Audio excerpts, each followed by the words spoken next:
Welcome back to Coffee Talk. Today's guest has spent more than 2 decades building systems, solving problems, and creating community for people navigating Business Central and Power Platform.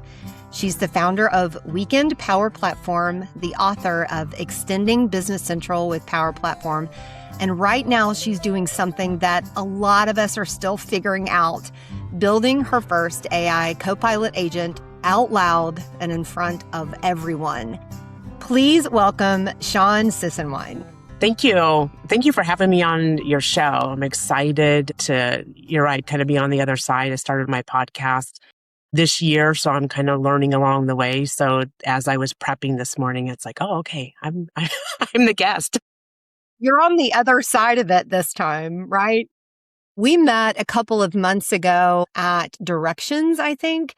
And we just sat down, we had lunch. It was such a great chat. And I'm looking forward to this episode of Coffee Talk. Let's jump into it. One of the things that resonated with me is a word I kept coming back to over and over again when I was reading your form. And that is, that's the word build. You are building systems, you're building communities, homes. We'll talk about that.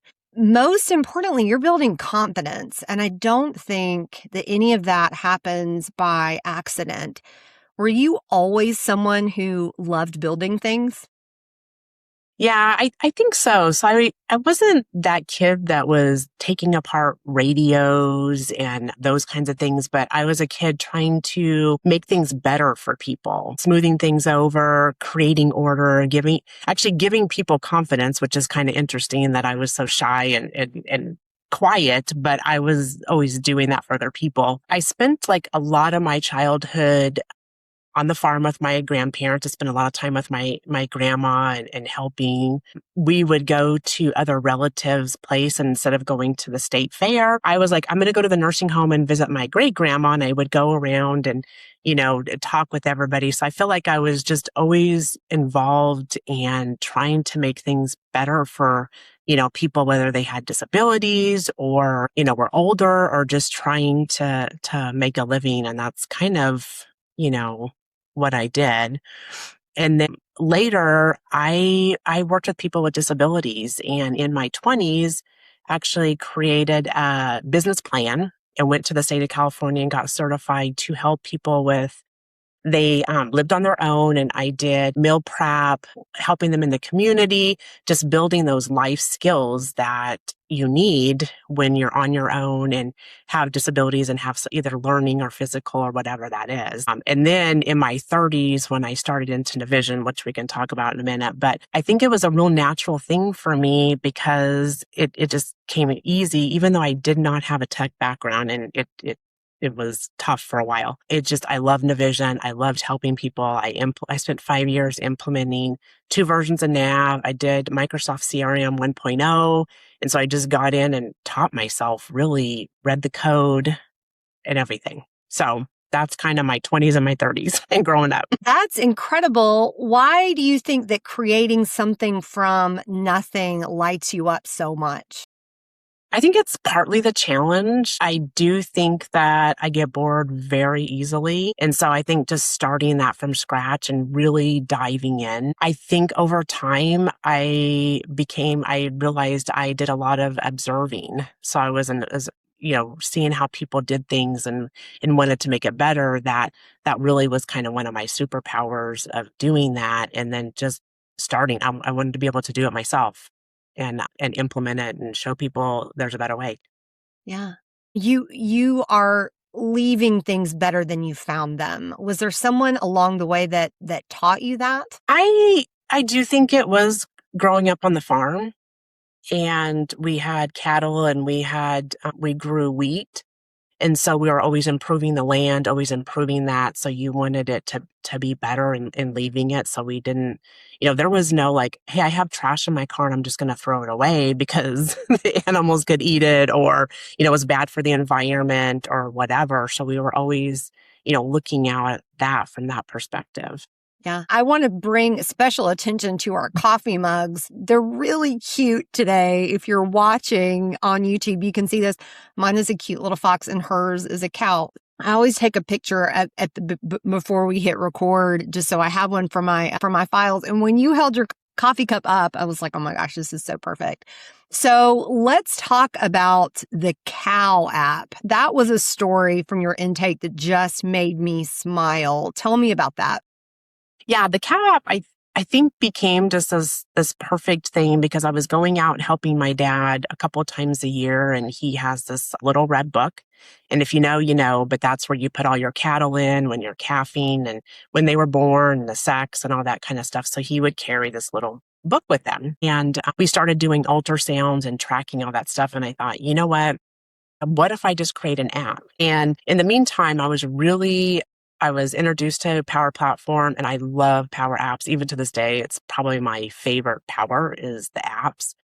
And so I thought it was just real basic. I'm going to replicate the entries that he has in his little red book in an app on the phone because he carries his phone around all the time and he uses that. So I thought, what a great way to take his intake form and put it on the phone. So when he's out and about, he can use it.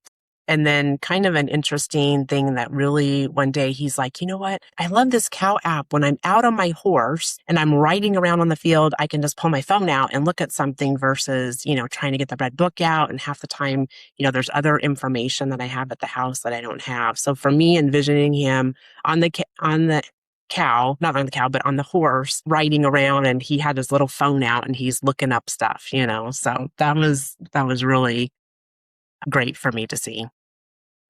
What is it about problem solving for someone that is your family, someone that is, all the ins and outs of their needs?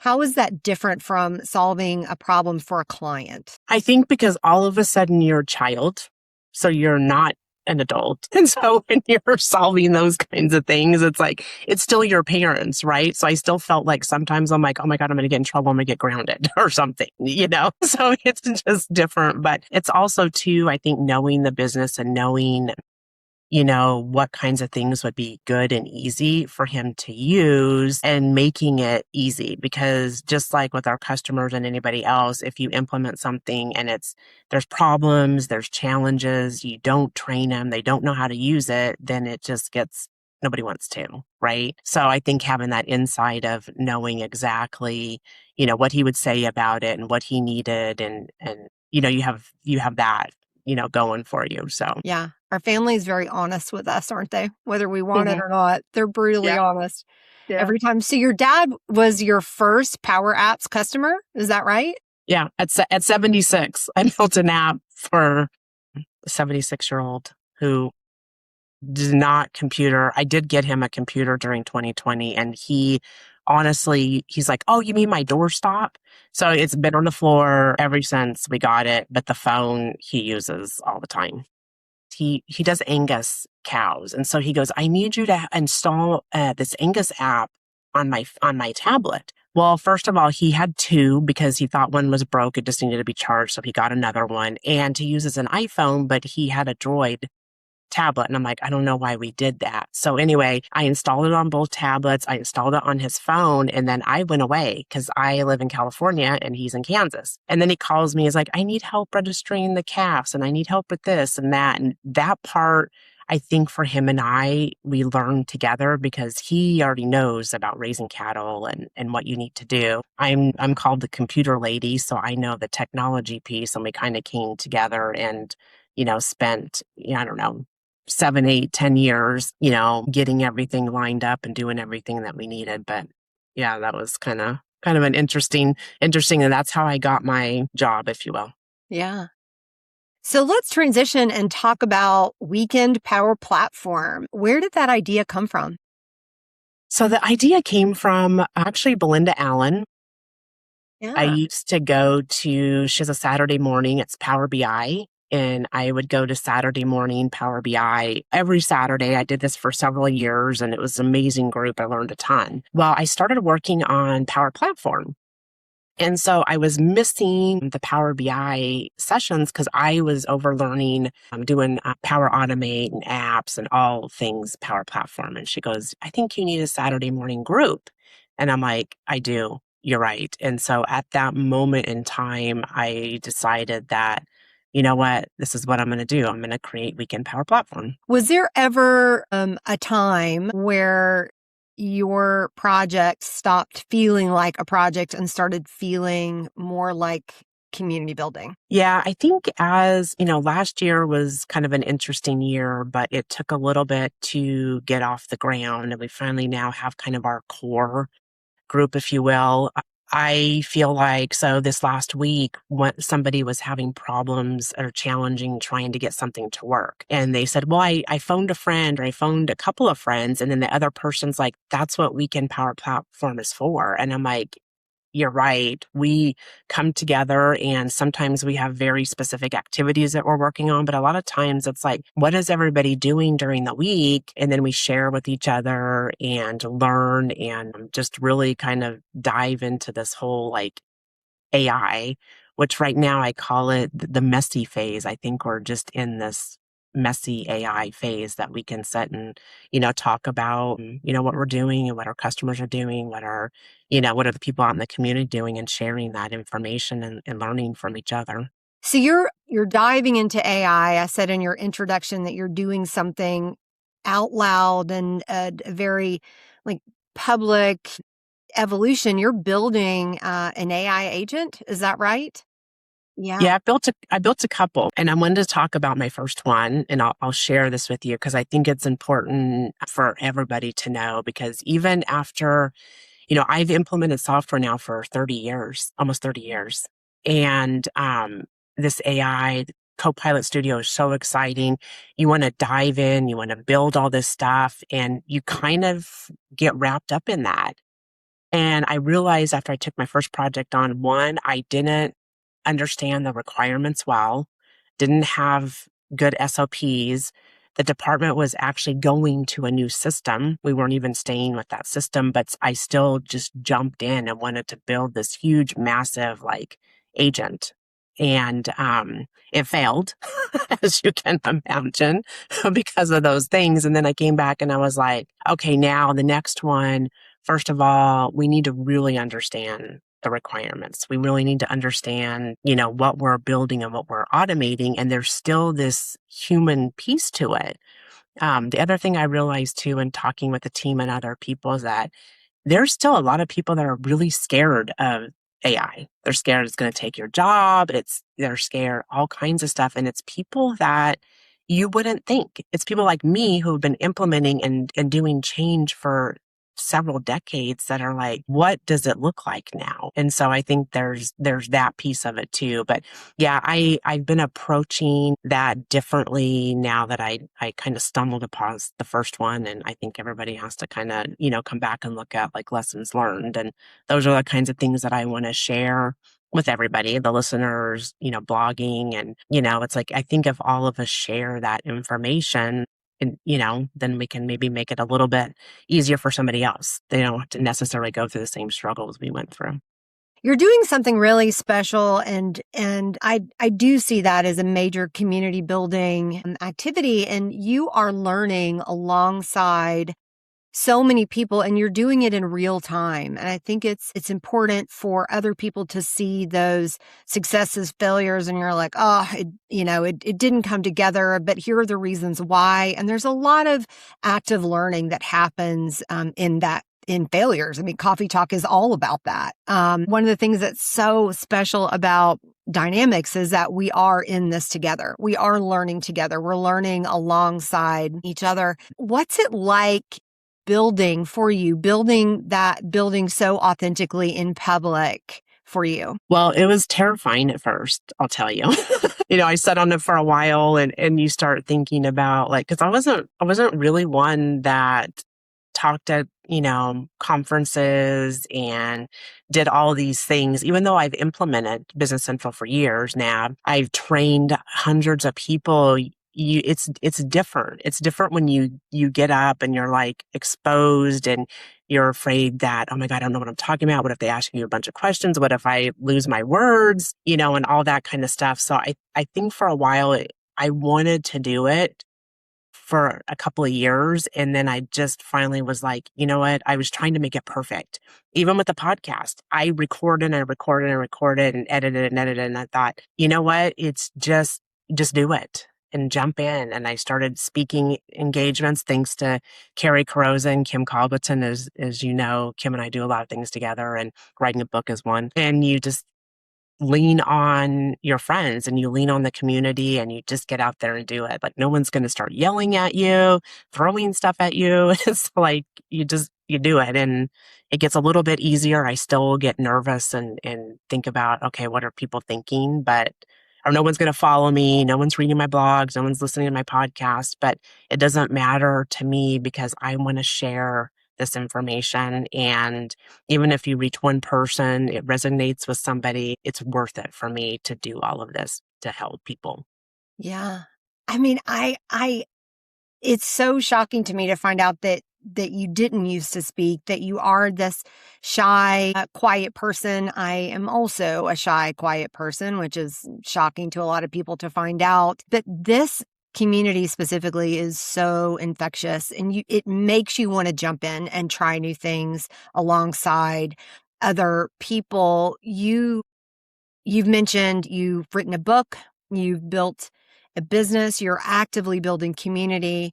Again, you said speaking in front of other people has never really come easy for you. I'd love to hear more about that gap. When did you first realize that you were doing something that really scared you? I think the first time I submitted a session at Directions by myself, and it's the first time. And then I realized I have to get up and speak by myself. I don't have like this little security blanket, someone next to me. It's like everybody's just looking at you. And that was the moment where I was like, okay, this is scary. But at the end, I feel like there was so much information. Everybody was so excited to hear about it. And it was kind of my journey of building power apps and what consultants needed to know. And I shared a lot of these things along the way that I learned. And yeah, after that point, I think I was just hooked. It's like, Yeah. okay, I'm going to do this.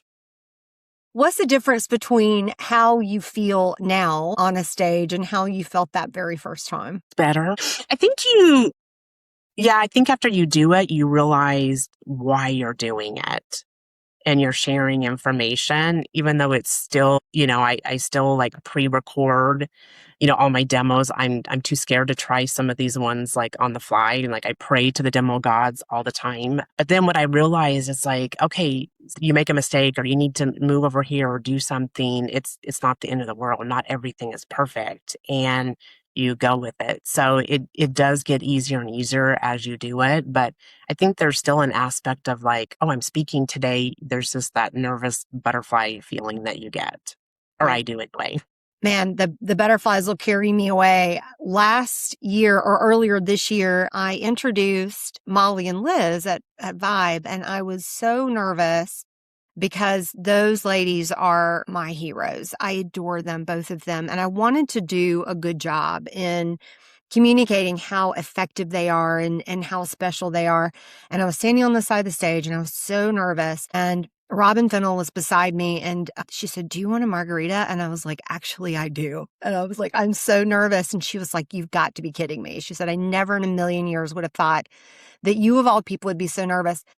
And Shawn, I hear you. Every single time I take a stage, it doesn't matter how many people are there, I am just overcome with nerves. And the only thing I have to do is just make the first step and say the first word, and then I'm in it and I'm fine.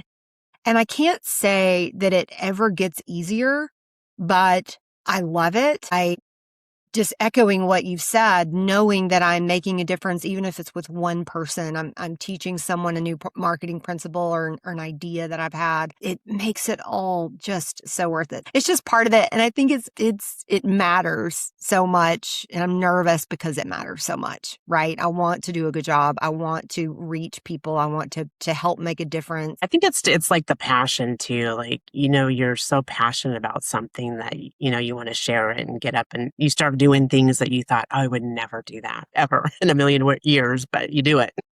Has there been a moment in all that you've done and all that you've accomplished that changed how you see yourself? I think it's the podcast and really seeing the Weekend Power platform just take off. And, we're such a community that we just come together and help each other. But I wanted so I wrote the book and I was going to write another book and actually on Power Apps. But I decided, I'm like, you know what? I want to do something that's a little bit more real time. Everything is changing so fast that, you're trying to keep stuff updated and really writing a book. The screens will be different tomorrow. And so I just wanted to, do something a little bit different. But having the podcast, I think, has been really eye-opening for me that, I didn't give up after the first couple, which I thought I might. I can see why people do it. And they're like, oh my God. A lot of work. Yeah. You don't just record the thing and it's just this 30-minute thing. There's so much that goes into it. And I wanted to tell you, I'm really excited. I'm really appreciative that we got to talk, and even just learning some of the things that you're doing, I can take and share as well. But yeah, I think it's just the moment of doing the podcast. It's like, it just changed something for me. What would you say to someone who maybe believes that they don't have anything that's worth sharing because they're quiet, because they don't have that rooted confidence yet? And I say yet. Yeah, it happens. Yeah. Okay, so I'm going to go into, I want to tell a little story. Please. So we're going to story time. Yeah. So I kind of told you about my 20s and what I did. So in my 30s, I was sitting here looking at, okay, I need to do something. Although I loved that business plan that I did. I loved working with people with disabilities, but you don't make a lot of money in it. And I just felt like I really need to do something. So I decided, like, hey, I'm going to go into computers. Everybody's doing it. It's the 90s, right? Let's do it. So I got into this 3-month networking class.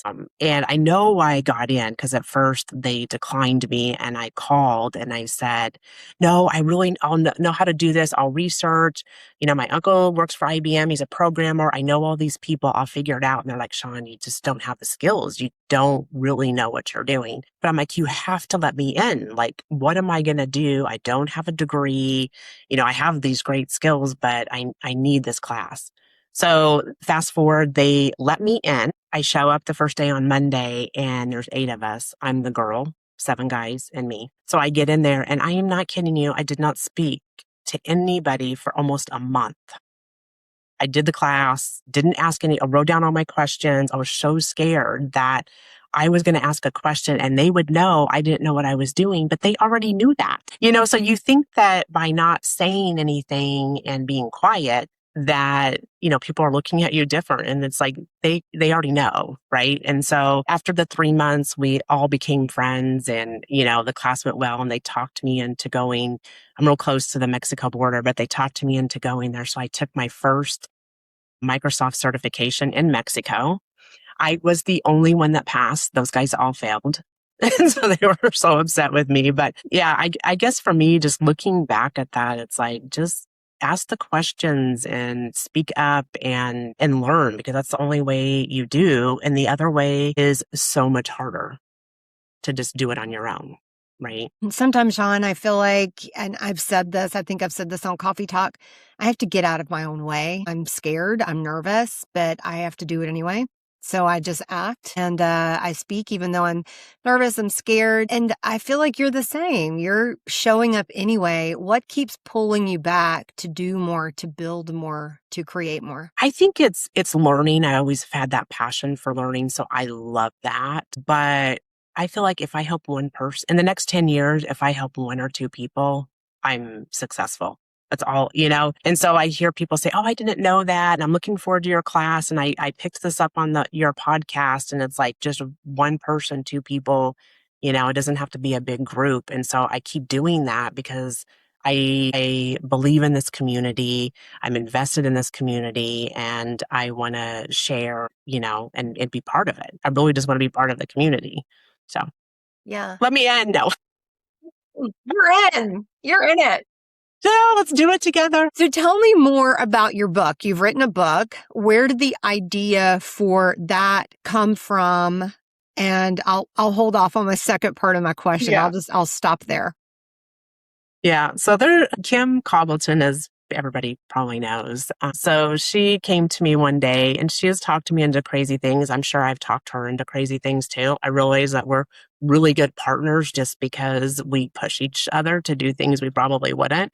But anyway, she sent me a message one day and she's like, "Hey, I think I got contact. I think we should write this book." And I'm thinking, a book? I can't even write very well. Like, what are you talking about writing a book? And so it was on extending Business Central with Power Platform. And what got me was I was on this path of, I've been doing NAV and Business Central for 20 some years and I love Power Platform.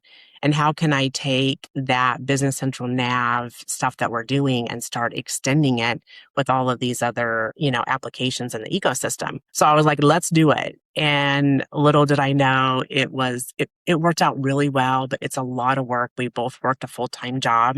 And so on Saturday mornings, I'd come in here literally at 4 a.m. and I'd take a break at night, eat dinner, sleep, and I was back at it again. And so, yeah, it really was the best feeling.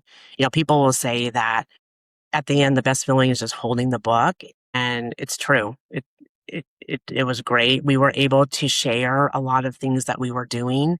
We didn't have Weekend Power Platform yet, but we were already building stuff and extending and trying all this stuff on our own that we were able to take stuff we either did with customers or we were just learning and doing together and give people ideas of, hey, think about the possibilities are endless. So that was the book. Yeah. I love Kim. She and I have been friends, I want to say, like from the first time we made eye contact. And, we speak every other week or so. And if I go longer than like 2 or 3 weeks, I'm like, okay, where's Kim? I have to send her a text message. I have to talk to her. She's such a dear person. And she introduced you to me and said, you've got to talk to Shawn and you've got to get her on your podcast. And yes, I'm so glad she did. And I'm so glad you're here and we're chatting. What is next? Are you going to publish another book? You said things are changing so quickly. What's next for you? And I almost went off into the Power Apps book, but we always talked about doing a podcast and doing something like that. And timing wasn't right last year. We just couldn't get it together. And I think the one thing that stands out to me is that I think I was meant to do the podcast by myself, if you know what I mean, where we do so much together, we encourage each other, but then sometimes I think you just have to take that leap and just do it. And so finally I was like, Kim, it's not the right time for both of us. So I'm going to go ahead, do the podcast, start it, get moving on it. And I think that's just what I was meant to do. Yeah. And you're rounding the corner to season 2 of the podcast? Yes. Yeah. So tell us about the podcast. What are you covering? What are you doing? I know you're building an agent, real live time and in front of everybody, figuring it all out together. Tell us more about the podcast. Okay, so the podcast, what I wanted to do is take it and think about some of the things that we've been doing on the Weekend Power platform. That's why I connected it and just share ideas of what other people are doing. So some of the MVPs, like technically what are we building? I had one episode about vibe coding, which I'm like, what is vibe coding? It sounded so cool, but I'm bringing people on that are actually doing these things. And so I want, as we're reading things on LinkedIn and all this stuff that, people are like, I'm doing all these things, but are we really doing them? Those lessons learned, some of that real technical aspects of it. I want to bring people together from the community that are actually building it and talk through lessons learned. What did they learn? What are some of the things that they're working on? And just have that stage for people to talk about it. Yeah. I'm in marketing, obviously, and a lot of times, there's submissions open right now for a marketing conference in November. It's called Voices. And I'm really excited about this time for marketers to come together, learn. It's really difficult to submit a session for a marketing conference in November with the rapid change right now. I almost want to just submit with a very broad outline and say details to be determined because everything is changing. What we're doing in marketing, which it correlates to technology and all the advances in technology, we have to be creative. We have to be creative in the way that we're thinking, with the way that we're producing, because things that worked 10 years ago don't work now. Same thing in technology and with all of the advancements. And it's a little scary, right? I mean, we're all like, you mentioned a lot of people are scared about AI. Is it coming for our jobs? I'm not scared. I want the playbook. I want to know what's next, right? I mean, we all want the playbook. But it's also exciting, and just to lean into it and see the opportunity that's there for us for it to be a tool and to help us. Before we close out, I want to make sure we land on what matters the most to you right now. What do you want people to take away from your story? Yeah, I think what I want people to take away is that you don't have to be loud to build something that matters. You just start. And, if you're willing to learn, and then we have to be willing to embrace the messy middle, because there is a lot of messiness going on, and just lean on the community that wants to see you win and create amazing things. We're all figuring it out together. And I think that's kind of the big thing is, let's just share, what we're learning. And, if this journey or the things that I'm working on kind of resonate with you, come along with me, join the podcast, reach out to me, and we can get on and do what we did today, and just, learn from each other and figure it out along the way, because it's changing. Whatever we talk about today is going to be different tomorrow. And I think that's the challenging part is how do we keep up with all of this? Because you only have so much time in the day, and you're trying to learn and implement all this stuff really super fast. But going fast isn't always great, and slowing down and, working through it together. If someone wants to tune into Weekend Power Platform, where can they find you? So YouTube, I have Weekend Power Platform YouTube, and I'm also on Apple Podcast, Bean Podcast. A lot of times I will post on LinkedIn. So that's another great place to hear what's coming out. But I'm trying to hit all of the platforms. So whether you like to visually see stuff and want to walk along, or you want to just listen, you have both those options. You are exactly why I love doing this show. It gives me an opportunity to sit down with people like you, hear a real story behind the work. You are such an inspiration. You are so brave. I say that to you because I understand what it's like to be terrified and step out of your own way and do it anyway. So thank you for sharing your story and for reminding me specifically, just like you said, you don't have to be the loudest person in the room to change things. Is there anything else you want to leave the listener with before we sign off? I think, one thing is don't be scared about it. If there's something that you want to learn, there's so many opportunity. There's so many people doing kind of what we do. Just find somebody, follow them. I mean, I followed April Dunham for a long time, just learning how she was doing things. So just follow along and jump in and try it, because you never know whether you like it or not, or, where you're at and if you need help. And then reach out to the community, because I've never had somebody say no. You think, I don't know if this person's going to be able to help. I just reach out on LinkedIn and be like, hey, I'm doing this. Do you have any advice for me? So do it. Reach out to people, because everybody wants to help each other. Well, again, Shawn, thank you for joining me today. This has been the fastest 30 minutes of my life. It's just we've just back and forth. The conversation has been so good. So thank you for spending your time with me. Until next time, keep building. Keep learning out loud. We'll see you next time. Thank you. Thank you for joining us today on Coffee Talk. A special thanks to my guests for sharing their story, and to you, the listener, for being a part of this conversation. If you enjoyed today's episode, be sure to subscribe so you never miss a Monday morning chat. Until next time, I'm Kate Coffee Bacon, and this has been Coffee Talk.